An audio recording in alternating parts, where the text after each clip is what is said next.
துணைத் தலைவர் திரு ஆனந்த முருகன் அவர்களே,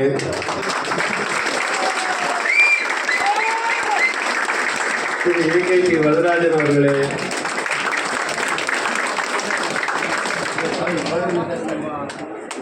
திரு இளவரசி அவர்களே,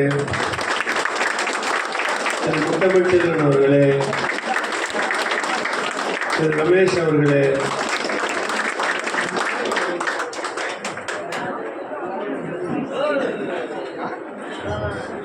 திரு சக்தி அவர்களே, திரு பிரேமா அவர்களே, திலகவதி அவர்களே, புருஷோத்தமன் அவர்களே, அன்பு தம்பி பாலா அவர்களே, விஜயா அவர்களே, திரு விஸ்வநாதன் அவர்களே,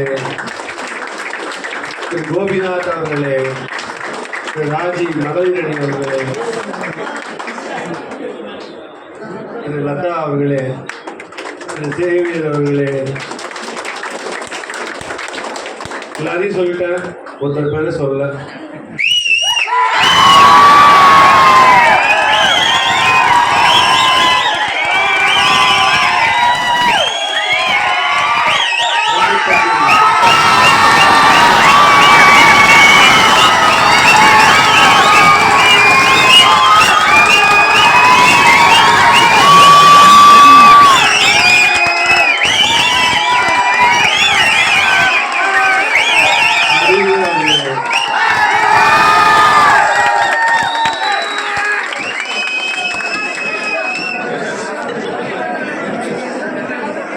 உங்களை பார்க்கும்போது ரொம்ப சந்தோஷமா இருக்கு. உணர்ச்சி பொங்க அண்ணன் தம்பியாக ஒருத்தர் பாசத்தை போட்டிருக்கீங்க. அதே பாசத்தோடு இந்திய ஜனநாயக கட்சியில இணைய வந்திருக்கீங்க, இணைஞ்சிட்டீங்க. உங்களை எல்லாம் வருக வருக என்ற அறிவந்தின் சார்பாக வரவேற்கிறேன். இந்திய ஜனநாயக கட்சியின் சார்பாக வரவேற்கிறேன். நீங்கள்லாம் யோசிக்கணும். ஐயா பாரிவேந்தர் அவர்கள் தமிழ்நாட்டில் இத்தனை கட்சி இருக்கும்போது எதற்கு இன்னொரு கட்சி யோசிப்பார்ல. அவர் ஆரம்பிக்கும் போது எந்த ஒரு வேலை செய்யும் போது யாரும் யோசிப்பாங்க. ஏன்னா நான் பல முறை இந்த மேடையில பகிர்ந்திருந்தாலும் இப்போ சொல்றது உங்களுக்காக சொல்றேன். அதாவது தமிழகத்துல சேலத்து மாவட்டத்தில இருந்து பிறந்து கிளம்பி வந்து தனி ஒருவராக வந்து இவ்வளவு பெரிய சாம்ராஜ்யத்தை படைத்து வாழ்க்கையின் அடிப்படை தத்துவத்தை புரிந்து இத்தனை லட்சம் மாணவர்களுக்கு கல்வியை தந்து வேலை வாய்ப்பை பெருக்கி தந்து மருத்துவம் கொடுத்து மக்களின் தேவை தன்னால் முடிந்தவரை பூர்த்தி செய்து தனக்கென்று ஒரு அடையாளத்தை ஏற்படுத்தி கொண்டவர் ஐயா பாரிவேந்தர் அவர்கள்.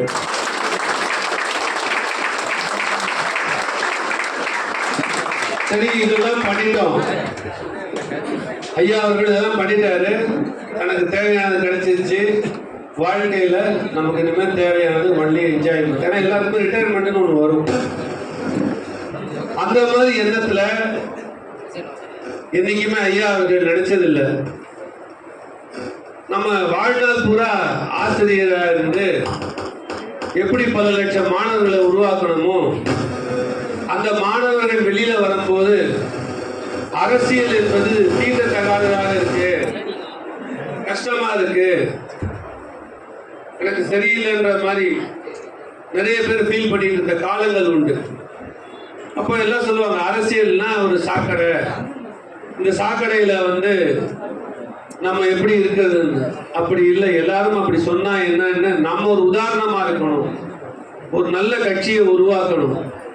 பல பேருக்கு, நேர்மையான மனிதர்களுக்கு, நல்ல உள்ளங்களுக்கு நம்ம ஒரு உதாரணமா இருக்கணும். காசில்லா அரசியல் செய்யணும். இலவசங்களை தவிர்ப்போம் சொன்னாரு. இலவசம் உங்களுக்கு வேண்டாம்னு சொல்ல, தவிர்ப்போம்.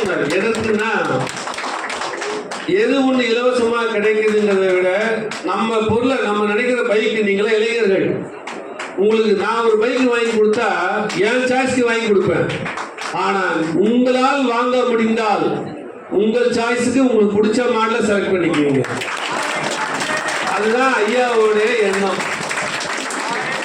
படிப்பா இருந்தாலும், மருத்துவமா இருந்தாலும், போக்குவரத்தா இருந்தாலும், என்ன துறையை சார்ந்திருக்கலாம், உங்களோட தொழில் கூட சொல்றேன், உங்களுக்கு எது பிடிச்சிருக்குதோ அதை மனசளவுல ஏற்றுக்கொண்டு அதுல முழுமையா ஈடுபடுத்தணும் அப்படிங்கிறது ஐயாவோட நோக்கம்.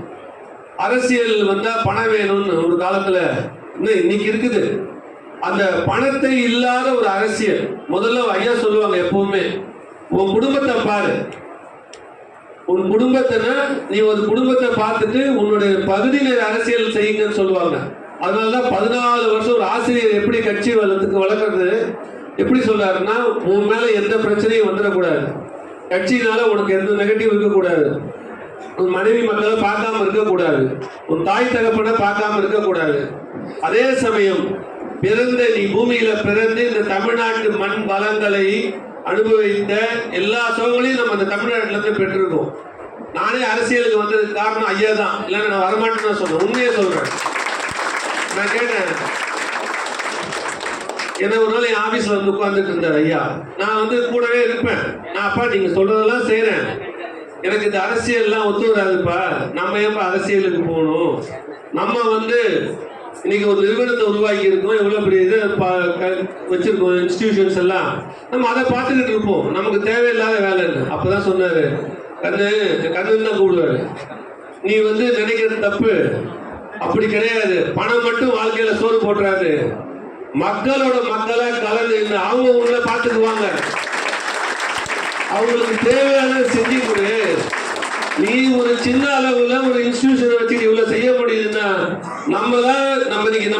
இன்னைக்கு நம்ம மனநிலை வந்து ஒரு நிறைவான மனநிலையில ரைட்டு, எங்க குடும்பத்தை நாங்க பார்த்துட்டோம், இனி மற்றவர்களை பார்ப்போம்னு வந்தவர் தான் ஐயா. பாதி எழுந்த என் மனசை மாத்தினவர் அவருதான். இது இன்னைக்கு இல்லை, என்னைக்கு தான் சொல்லுவேன். அந்த மாதிரி ஒரு பொது நலத்தோட உள்ளவர் அவர். என்னைக்குமே அவர் பாக்கெட்ல பாத்தீங்கன்னா 5 பைசா இருக்காரு. எல்லாம் நினைப்பாங்க அவர் ஏதாவது வச்சிருப்பாரு, கார்டோ கிரெடிட் கார்டோ ஒரு பாக்கெட்ல பைசாவோ ஐயாவுக்கு எப்பவுமே இருக்காரு. அவர் என்ன சொல்லுவார் என்றால், எப்பொழுதும் நாம் நல்லதை துவங்கிறதுக்கு பைசாங்கிறது ஒரு காரணமே கிடையாது. நீ நல்ல விஷயங்களை சிந்தி நல்ல விஷயங்களை செய், அந்த செய்யும் போது ஆட்டோமேட்டிக்கா அதுக்கான தேவை பணமாக இருந்தாலும் உதவியாக இருந்தாலும் உனக்கு தேவையான நேரத்தில் இறைவன் கொடுப்பான், அவன் கை கொடுப்பான், நீ செய் அப்படிம்பாரு. அந்த நம்பிக்கையில பலவற்றை அவர் சொன்ன மாதிரி நான் செஞ்சு பார்த்துருக்கேன், அது எனக்கு வெற்றியை கொடுத்துருக்குது. அதே அடிப்படையில தான் என்னை கட்சிக்கு வர சொன்னார். இப்ப நான் சொன்னேன், சரி வர்றேங்கப்பான்னு சொல்லி அவரை பார்த்து மாறின ஒரு தொண்டன், இந்திய ஜனநாயக கட்சி தொண்டன், கடைசி வரை தொண்டனாக இருப்பேன் அவருக்கு. ஐயா அவர்கள் எப்பவுமே சொல்லுவாங்க, படிச்சவங்க பசங்களுக்கு ஒவ்வொருத்தரும் இன்னைக்கு ஒண்ணும் இல்லை, ஒரு SRMல படிச்ச ஒரு மாணவன் ஒரு கம்பெனில வேலைக்கு போனா அவன் 10 பேரை உருவாக்கிடுறான். அப்போ இன்னைக்கு இந்த இந்திய ஜனநாயக கட்சியில இந்த ஐயாவுடைய பாசறையில படிச்சுட்டு போறான், நாளைக்கு நீங்க எல்லாம் தலைவராவது உறுதி. அவர் எப்பவுமே சொல்லுவாரு, நீங்க வந்து மக்கள் சொல்றாங்க வெளில வந்து பண அரசியல் மாறிட்டு இருக்கு. இன்னைக்கு நமக்கு தெரியாமல், நமக்கு தெரிஞ்சோ தெரியாமலோ நம்மளை கொண்டு போய் அடகு வச்சுட்டாங்க. இன்னைக்கு அதெல்லாம் மாறிட்டு இருக்கு. நீங்க பாருங்க, கூடிய விரைவில் மக்கள் எவன் நல்லவனாக இருக்கின்றானோ அவனைத்தான் தேர்ந்தெடுக்க போறாங்க. இதை புரிஞ்சுக்கிட்டாரு ஐயா. ஆனா நமக்கு புரிஞ்சுக்கிற டைம் ஆகுது, மக்களுக்கும் புரிஞ்சுக்க டைம் ஆகுது. ஆனால் கூடிய விரைவில் இது நடந்துவிடும். இது வந்து இதை தவிர பாத்தீங்கன்னா நான் மெயினா சொல்ல வேண்டியது நம்ம தம்பி அறிவை பத்தி. அதாவது ஆனந்தமுருகன் சொன்னார் பேசும்போது, 3 மாசமா எங்கிட்ட பேசிக்கிட்டு இருக்காரு, கட்சியை பத்தி எல்லாம் கேட்டு தெரிஞ்சுக்கிட்டு இருக்காரு. இந்திய ஜனநாயக கட்சி எப்படியாப்பட்ட கட்சி, அதன் பொறுப்பாளர்களும் அமைப்பாளர்களும் எப்படி இருப்பாங்கன்னு கேட்டார். சொன்னார். எல்லாத்தையும் விட முக்கியமான ஒரு கேள்வி என்ன வந்து கேட்டார். ஐயா, நான் வந்து இந்த கட்சியில் இணைய போகிறேன், நான் இந்த கட்சியில் இருக்கேன், என்னை விட என் தம்பிமார்கள்லாம் இந்த கட்சியில் கொண்டு வந்து சேர்க்க போகிறேன், ஐயாவுடைய வழிகாட்டலில் அவங்களாம் நல்லா இருக்கணுன்ற ஒரு நல்ல மனதோடு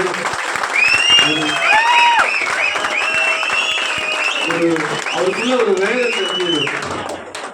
அவரை பற்றி எத்தனையோ கேள்விப்பட்டிருக்கிறேன்.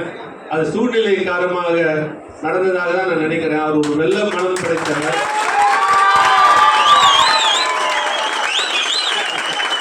கோபப்படுறவங்கலாம் கெட்டவங்க கிடையாது. என்ன, அதே சமயம் அவர் வந்து உங்க மேல வச்சுக்கிற பாசமும் அன்பும் அவர் மேல நீங்க ஒவ்வொருத்தரும் காட்டுற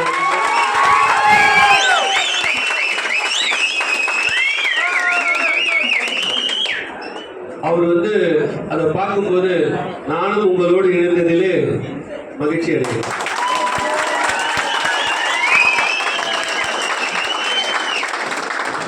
என்கிட்ட கேட்டுக்கும் போது என்ன கேட்டாருன்னா, எங்க தம்பிகள் எல்லாம் கஷ்டப்பட்டோம், நிறைய பண்ணியிருக்கோம், எத்தனையோ உழைச்சிருக்கோம், அதுக்குரிய அங்கீகாரம் இல்லை, இனிமேல் பட்டு வரும் எனக்கு தேவனலன்னு சொன்னாரு.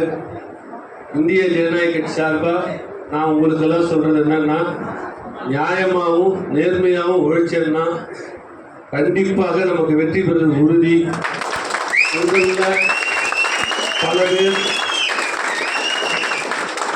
வார்டு மெம்பராக இருக்கலாம், கவுன்சிலராக இருக்கலாம், எம்எல்ஏ ஆகலாம், எம்பி ஆகலாம், என்ன வேணா ஆக்கலாம். ஆனால் அதுக்கு நம்ம வந்து செய்ய வேண்டியது உழைப்பு, ஒற்றுமை. அதே மாதிரி நம்ம தம்பி பாலாவது நேரில் நான் மறக்க முடியாது.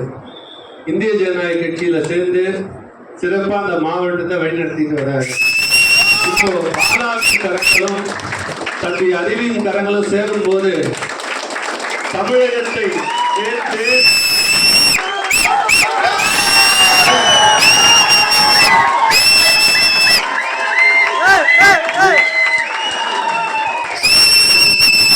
தமிழகத்தின் மத்தியத்தில் இருக்கிறது தான் விழுப்புரம். நீங்க பாத்தீங்கன்னா எந்த பக்கம் போனாலும் மேக்சிமம் வந்து கவர் பண்ணிடலாம்.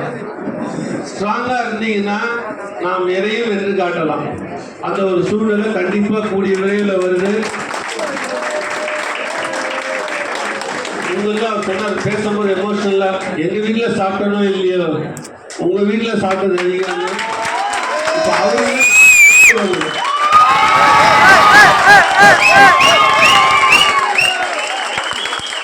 விழுப்புரத்துக்கு வரும்போதெல்லாம் உங்களெல்லாம் பார்க்க தோணும். எனக்கு முடிந்த அளவு வருகிறேன். சிறப்பான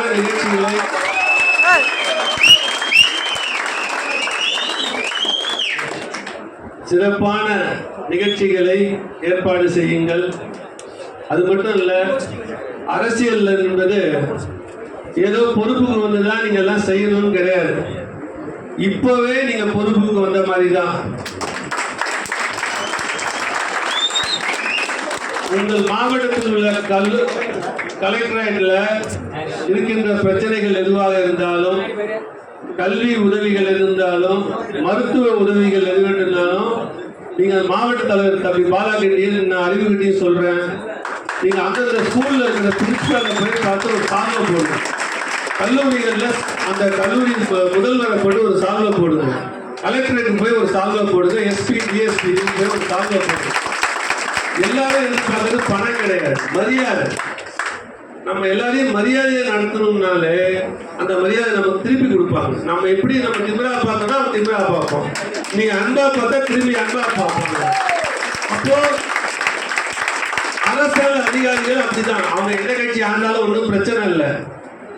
அவங்க நம்ம அன்பா வச்சுக்கிட்டோம்னா நமக்கு வேணுங்கிற மக்கள் பிரச்சனையை, ஒரு தெருவில் லைட் எரியலையா போயிட்டு நான் எம்எல்ஏ ஆனதுக்கப்புறம் வந்து பார்க்குறேன் சார், என்கிட்ட நீங்கள் பெட்டிஷன் கொடுங்க சார் சொல்லக்கூடாது. வாங்க நாங்க கூட வர்றோம். செய்யறது செய்யாது அதிகாரியோடைய பிரச்சனை, இல்லைன்னா அங்க இருக்கிற ஆளுமையோட பிரச்சனை. அதை பத்தி நம்மளுடைய கடமை மக்களின் பிரச்சனையை கொண்டு சேர்ப்பது. இன்னைக்கு ஐயா எம்பி ஆனதுக்கு அப்புறம் பாத்தீங்கன்னா பாராளுமன்ற தொகுதியில அவர் என்ன வாக்குறுதி கொடுத்தாரோ 99% செஞ்சுட்டாரு. அது மட்டும் இல்லாம எந்த பிரச்சனையாக இருந்தாலும் அதை உரியவர்கள் கவனத்துக்கு கொண்டு போயிடுவார். அது நம்ம செய்ய வேண்டிய கடமை.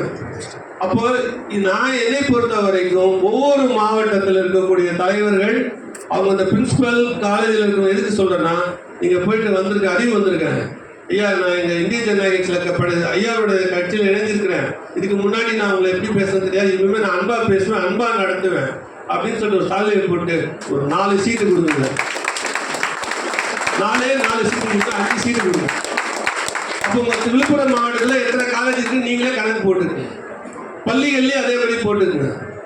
அப்போ அவங்கள்ட்ட கேட்டுட்டு முடியாத மாணவர்களுக்கு அங்கங்கேயே ஒரு கல்வியில ஒரு ஃப்ரீ சீட் வாங்கி கொடுத்தீங்கன்னா உங்களை பார்த்தா இருக்கிற மக்களுக்கு உங்க மேல ஒரு தனி மரியாதை வரும். அதே மாதிரி வேலைவாய்ப்பு முகாம் ஏற்பாடு பண்ணுங்க. வேலைவாய்ப்பு முகாம் ஏற்பாடு பண்ணி உங்க அடையாள அட்டையில அதெல்லாம் கொண்டு வந்து சேர்த்தீங்கன்னா நானே ஏற்பாடு பண்றேன். நாங்க வந்து வேலைக்கு அங்கே ஆள் எடுக்கிறதுக்கு ரெடி பண்ணுவோம். அது அவங்கவுங்க படிப்புக்கு தகுந்த மாதிரி அவங்கவுங்களுடைய தேவைக்கு தகுந்த மாதிரி நம்ம உதவி பண்ணுவோம். இந்த மாதிரி வேலைகளை நீங்க இப்பயே துவங்கினீங்கன்னா வருகின்ற சட்டமன்ற தேர்தலில் விழுப்புரம் ஒரு தவிர்க்க முடியாத ஒரு நல்ல ஒரு மாவட்டமாக இந்திய ஜனநாயக கட்சி நம்ம ஸ்ட்ராங்கா ஹார்ட் ஒர்க்கிங் பீப்புள். நான் பாலாவும் விட்டு கொடுக்க முடியாது, அறிவிப்பு அரசியல்ல வந்து நிறைய பேர் எழுந்தவங்க தான் அதிகம். ஏன் பயப்படுறாங்கன்னா பணம் செலவு பண்ணணுன்றாங்க. அதெல்லாம் இல்லை, செலவு பண்ணலாம், பட் அவங்களுடைய அன்புக்கு முன்னால பணம் என்ன இருக்குது. அப்போ நம்ம வந்து அதை புரிஞ்சுக்கிட்டு அதை கண்டினியூஸா ஒர்க் பண்ணும் போது அதுக்குரிய அங்கீகாரம் வரும்போது உங்களுக்கு நல்ல வாழ்க்கை அமையும். என்னை பொறுத்த வரைக்கும் அறிவு அவர்கள் நல்ல கட்சியை தேர்ந்தெடுத்திருக்கிறார். ஐயா பாரிவேந்தரிடம் வந்திருக்கிறார். அவர் என்ன வீரர் ஐயாவின் வாழ்த்துக்களாக நினைத்து நான் வாழ்த்துகிறேன். இந்திய ஜனநாயக கட்சிக்கு உங்கள் அனைவரையும் என் சொந்தமாக என் உடன் பிறப்பவர்களாக உங்களை எல்லாம் வருக வருக என்று வரவேற்று நன்றி விடைபெறுகிறேன். நன்றி, வணக்கம்.